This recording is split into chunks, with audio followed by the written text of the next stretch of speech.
DC because, I haven't been in the coldness in a minute. I haven't even trained in the coldness in a minute. So I feel though this will help me. See, is it going to be a rematch, or y'all still working on it, or what's the plan? It's going to be a rematch. Davis is fully committed to his training, staying focused and sharp as he prepares for a rematch with Lamont Roach. He's determined to remind everyone why he's considered one of the best in the sport. From Baltimore, he's not from DC. That's what I learned. I thought he was from DC too. DC my second home. I've been coming up here since I was 9 years old, even younger. So I'm not really trying to get in his personal business. Probably just showing him that, I could do anything, especially in your backyard. Davis is in the gym, refining his shots with precision and moving swiftly in the ring. In the heart of the DMV, he's demonstrating his slick techniques, sharp counters, and lightning-fast reflexes.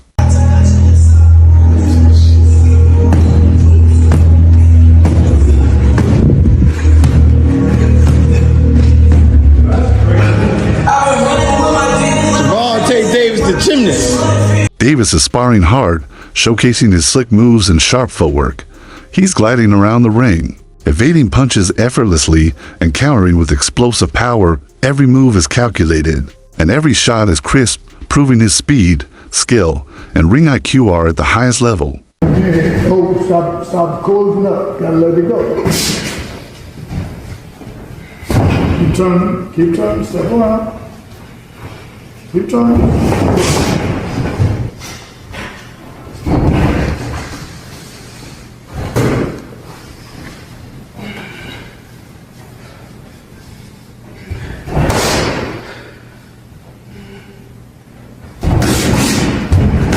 Davis is unloading powerful punches on a heavy bag, each shot packed with intensity and purpose. His training is relentless, and he's determined to bring the same energy into the rematch. Every hit reflects his focus and readiness to dominate and prove his greatness once again.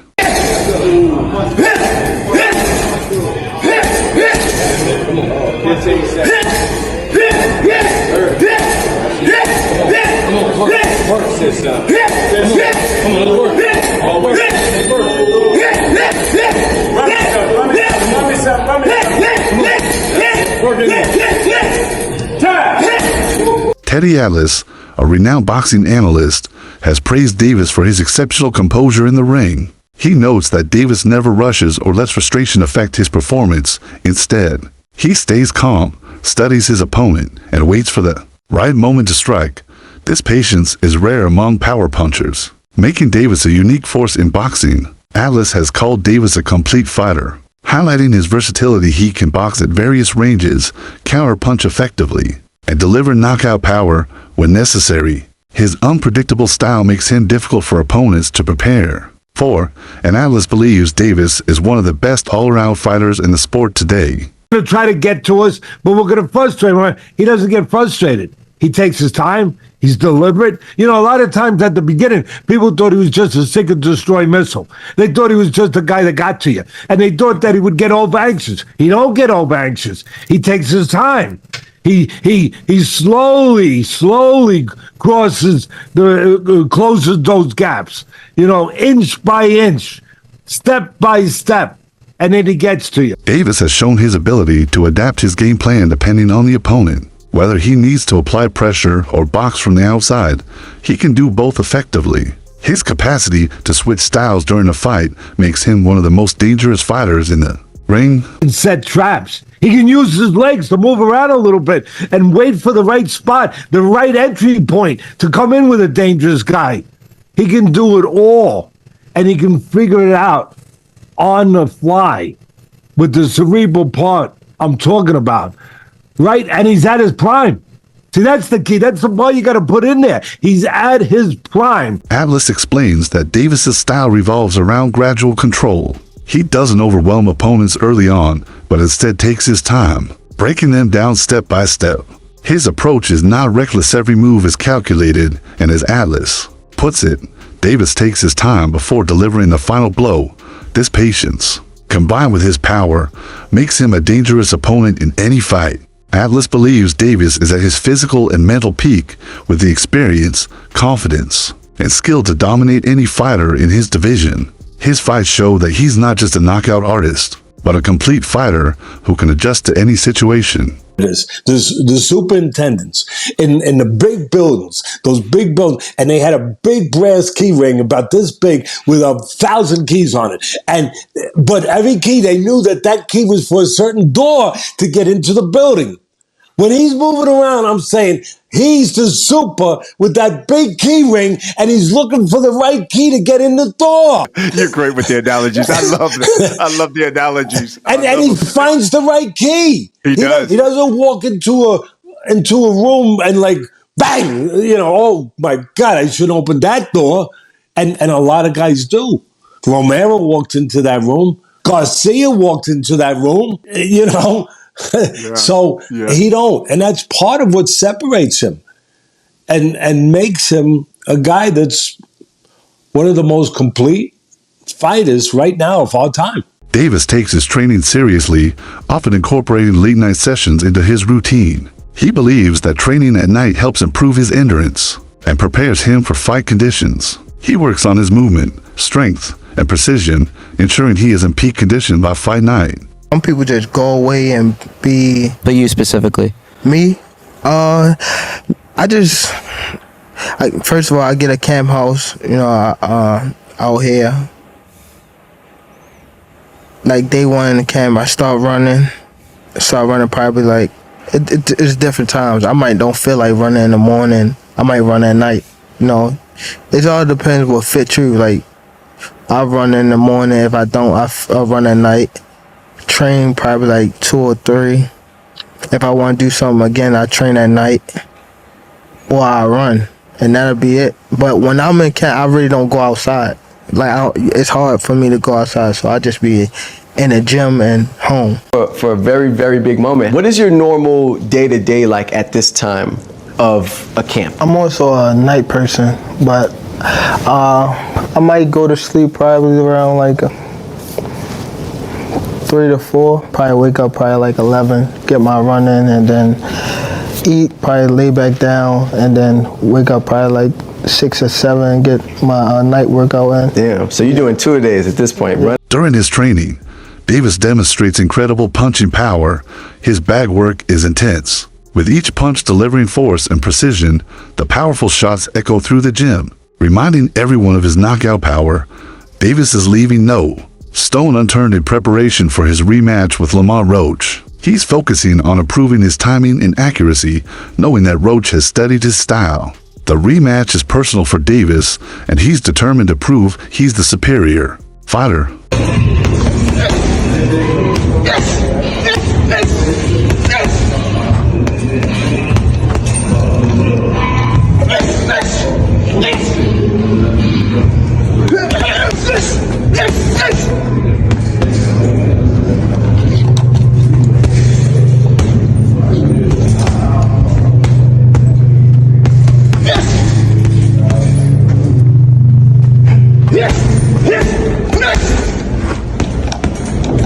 Lamont Roach has confirmed the rematch and is more determined than ever. He believes he was wronged in their first encounter and is ready to make a statement in the rematch. His training camp is focused on correcting the mistakes made during their last fight. Despite moving up in weight, Roach is confident he can handle Davis's power. He studied Davis's weaknesses and plans to capitalize on them. Roach isn't intimidated and believes he can pull off an upset in the rematch. I don't know what the just happened. You're a referee. Your biggest. You should see what the going on. Why I would, if I'm in the corner, I'm erratic in between rounds. What was your feeling in between rounds when you seen that? We was going off. My assistant coach, Ben Johnson, he was going off on him. Hey Steve, the fuck wrong with you? He was cursing him out and everything. He was like, that was a fucking down. Yeah, he just stood off and waved us off, and he was like, yeah, because for me, one person would have been having to deal with Lamont, and the other nigga been the whole 60 seconds. Yeah, that's how it was. I was dealing with him, and my man Ben was dealing with the rough. Right. We got his attention along with the low blows as well. I was like, how many low blows you gonna let us hit us with before we take a point? And then he finally warned him like in the 11th round. That's crazy. Is there anybody in boxing media or media in general, because nobody picked you guys to win at all, Nobody. I mean, I seen you guys go on promotional tours from whether it was Boxing Podcast to the Breakfast Club. Nobody picked you guys to win. Like, when you get a second, you grab me a water. Sorry. And is it anybody that you got? I know because it's more than one person, but is it anybody, thank you, that you took personal out of all the interviews that you did? Is it one or two people or three people that you be like, this right here, everybody else, but I want to prove this one person wrong? It's not necessarily that I wanted to prove them wrong. So I wanted everybody to shut the for real. Yeah. Like, but I already said it. Two Tone, the big bald that got the beard that talked to everybody. Two Tone, the Showbiz. He already apologized to both of them. Apologized though, right? But they was dead wrong. They was dead. And I don't know if y'all know him or y'all familiar with him, but this one Southpaw TV, he be in my team. Both fighters and their teams are eager to make the rematch happen as soon as possible. The controversy surrounding their first fight has kept the rivalry intense, and delaying the rematch would kill the momentum. Fans are eager to see the true winner emerge, and a rematch later this year would keep the excitement alive. Boxing is all about timing, and this fight should take place while the hype is still strong. You train 6 weeks before the fight, and Floyd Mayweather messed these boxers up thinking that they could only train 6 weeks before the fight and then they'll be good. Y'all remember when Floyd said that? Give me 6 weeks, I'll beat him. And all these fighters adapted to that. Give me 6 weeks, I'll beat them. Only one that haven't adapted to it, I have to give them props where props is due, is Terrence Crawford. Boxing analyst Showbiz the Adult has pointed out that Roach's experience from the first fight will help him in the rematch now that he knows what to expect from Davis. Roach can adjust his strategy accordingly. He spent time analyzing Davis's tendencies and is working on ways to counter his power and movement. Knowing Davis's approach gives Roach the chance to prepare for specific scenarios in the fight. How the hell that wasn't a knockdown? That was a knockdown, period. He took a knee for the break. That's a knockdown. You can't pump fake a knockdown. Everybody would be pump faking knockdowns. Y'all gonna be like, Tank was smart for that. You can't take a knee, pump fake a knockdown, and then walk to your corner in the middle of the round and scream for a towel, and they wipe you down, and there's gonna be y'all saying some disgusting shit. Y'all gonna be like, yeah, Tank can do what he wants, cause Tank, yo, hey, listen, we ain't got that kind of time, dog. You can't do that, bro. If any part of your body other than your feet touch the canvas following a landed shot is a knockdown. Who is fixing the fights now? Oh shit. If Devin your God, y'all gotta pay me now. I gotta get the knockout. If not, y'all gonna give it to him. Who is fixing the fights now? Many boxing fans believe Roach was robbed in the first fight, feeling that he outboxed Davis and should have been awarded the victory. It's a secret Lamont Roach knows. Tank can go get you if you're running away, because Tank is very good at knowing the distance where he has most leverage on his punches. If you think about Mike Tyson is strange to say, but he wasn't great with his power when he was very close on the inside. Mike Tyson was a mid-range puncher. That's why Mike Tyson could go in from a distance and step in and knock you out. But when y'all are close, Mike Tyson didn't really have all his power in there. Neither does Tank. So if you're backing up, Tank can go get you. Other than that, Tank has to counter you. That's how Tank knocked out Rody.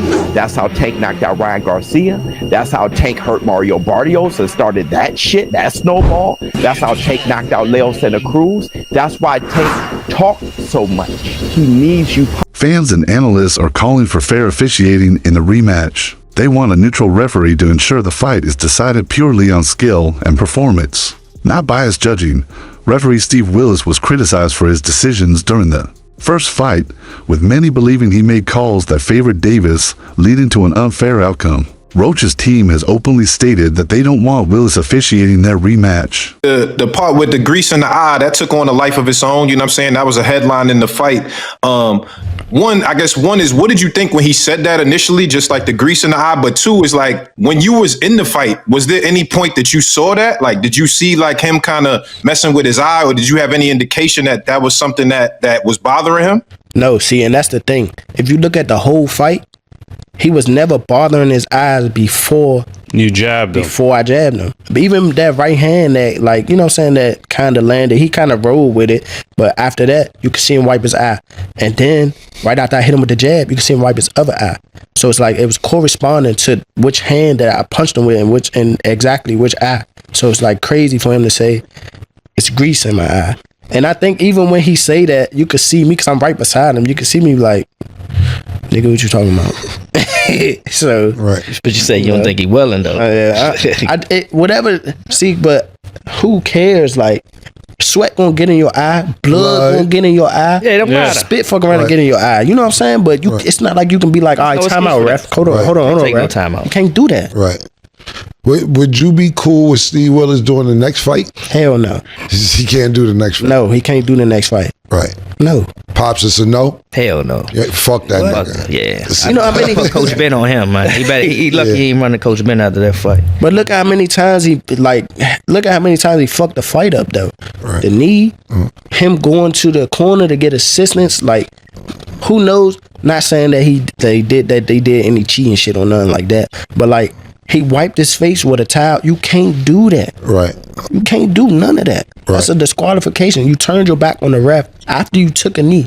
Usually the ref gonna be like, all right, he don't want to fight no more. Fight's off. After the first fight, Davis made surprising excuses, including blaming his hairdresser for getting grease in his eyes. Fans found this unusual and saw it as an attempt to explain his underwhelming performance. Davis's excuses didn't sit well with many, as some felt he was avoiding giving Roach credit for his performance. This also raised questions about Davis's mindset heading into the rematch. We gotta talk about it. So Tank officially came out and says that he wants to put this rematch as early as May. Now, if that were to happen, Lamont Roach gets a second time to prove himself. Now, in my personal opinion, his stock has already risen. He is already notable. The fact that he went toe-to-toe with Tank on a decision that ended in a draw, whether he loses this second fight or not won't even matter. Because he's directly in line to go against the Keyshawn Davis, the Shakur Stevensons, and etc., the Devin Haney's, and etc. I can see him moving up and going against a Devin Haney or Ryan Garcia or somebody like that. So many people to fight. Lamont Roach has definitely proven himself. But let's talk about something else. And that is the hairstylist situation. In my humble opinion, I believe she should have been quiet. As a hairstylist, there was nothing for you to say. There was nothing for you to say.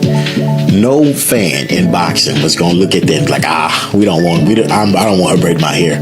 No one would have said that. But she hurt herself when she came out and publicly made multiple claims on all his receipts that no one needed, no one asked for, saying, oh, this had no grease or oil in it. No one cares. No one cares. Nobody even believes it. Sometimes it's best to remain quiet. But you guys let me know in the comments. Should she have remained quiet, or should she have did what she did, which is spoke up? You let me know. Fans expected Davis to dominate Roach, especially considering Roach had moved up in weight. However, Roach held his ground, making the fight highly competitive. This has added excitement to the rematch, as Roach proved he could withstand Davis's punches and keep moving forward. This has boosted his confidence for the rematch, knowing he can handle Davis's power. Nobody, and I repeat, nobody likes ties in a damn boxing fight, bro. A tie? Are you kidding me? Like, I'm not gonna lie, like around 8 or 9, that was going crazy. Like it was back and forth and everything, but like, come on now, stop it. Stop. Davis was supposed to get that fight, bro. He was supposed to win, bro.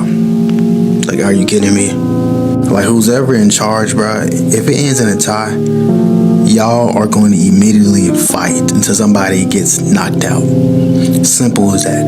Whoever falls first loses. It is that simple, bro.